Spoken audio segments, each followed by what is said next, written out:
Assalamualaikum warahmatullahi wabarakatuh. Salam sejahtera bagi kita semuanya. Om Swastiastu, Namo Buddhaya, salam kebajikan.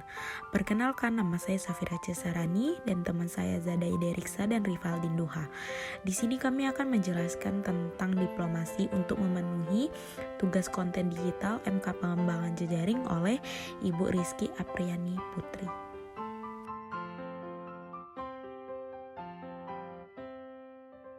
Diplomasi merupakan salah satu praktik dalam hubungan internasional antar negara melalui perwakilan-perwakilan resmi. Praktik diplomasi dapat meliputi keseluruhan proses hubungan luar negeri dan formasi kebijakan. Disebutkan bahwa diplomasi juga diartikan alat atau mekanisme kebijakan luar negeri yang dijadikan sebagai tujuan akhir. Juga diartikan sebagai teknik-teknik operasional yang akan dilakukan oleh sebuah negara untuk memperjuangkan kepentingan melalui hukum. Kegiatan diplomasi berkaitan erat dengan pelaksanaan politik luar negeri suatu negara dalam hubungannya dengan negara lain, karena diplomasi merupakan suatu tahapan dalam menjalankan politik luar negeri suatu negara. Dalam mempelajari diplomasi pada umumnya, harus ditinjau hubungan antar negara dan politik luar negerinya, sehingga hubungan diplomasi dan politik luar negeri suatu negara mempunyai interrelasi yang saling mempengaruhi satu sama lain. Dalam arti luas, diplomasi meliputi seluruh kegiatan politik luar negeri suatu negara dalam hubungannya dengan bangsa-bangsa yang mencakup beberapa hal, yakni pertama, menentukan dan mempergunakan sumber daya atau kemampuan manusia untuk mencapai tujuan. Yang kedua, menyesuaikan kepentingan bangsa lain dengan kepentingan nasional sesuai dengan kemampuan dan tenaga yang ada.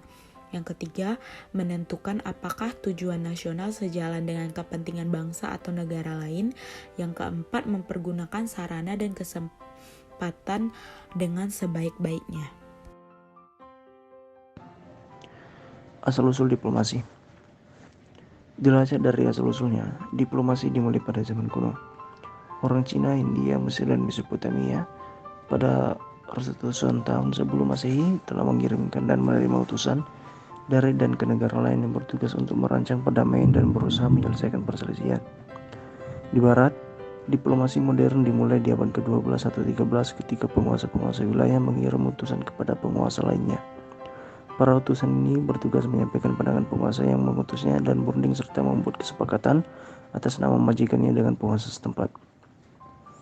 Perkembangan diplomasi di abad 14 atau 15 di mana negara Italia mulai mengirim utusan-utusan yang menetap di luar negeri. Praktik ini kemudian diikuti oleh negara-negara lain yang berdaulat dan dijadikan model standar di Eropa.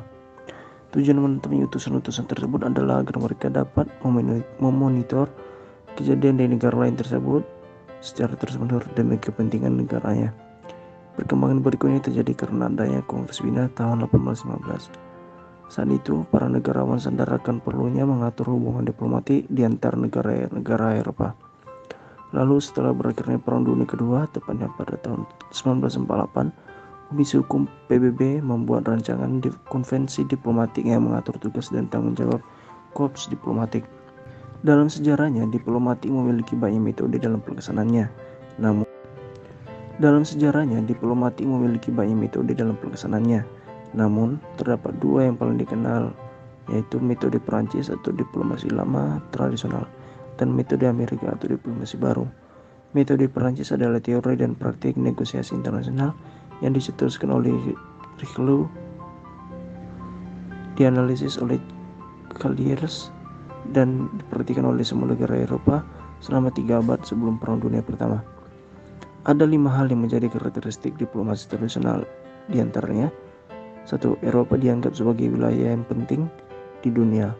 2. Asumsi bahwa negara-negara dengan kekuatan besar lebih baik dibanding negara-negara kecil karena mereka memiliki kepentingan dan tanggung jawab lebih besar, memiliki lebih banyak uang dan tentunya senjata. 3. Negara-negara dengan kekuatan besar memiliki tanggung jawab bersama terhadap perilaku negara-negara kecil dan preservasi kedamaian di antara mereka. 4. Keberadaan pelayanan diplomasi profesional yang seragam di seluruh negara Eropa.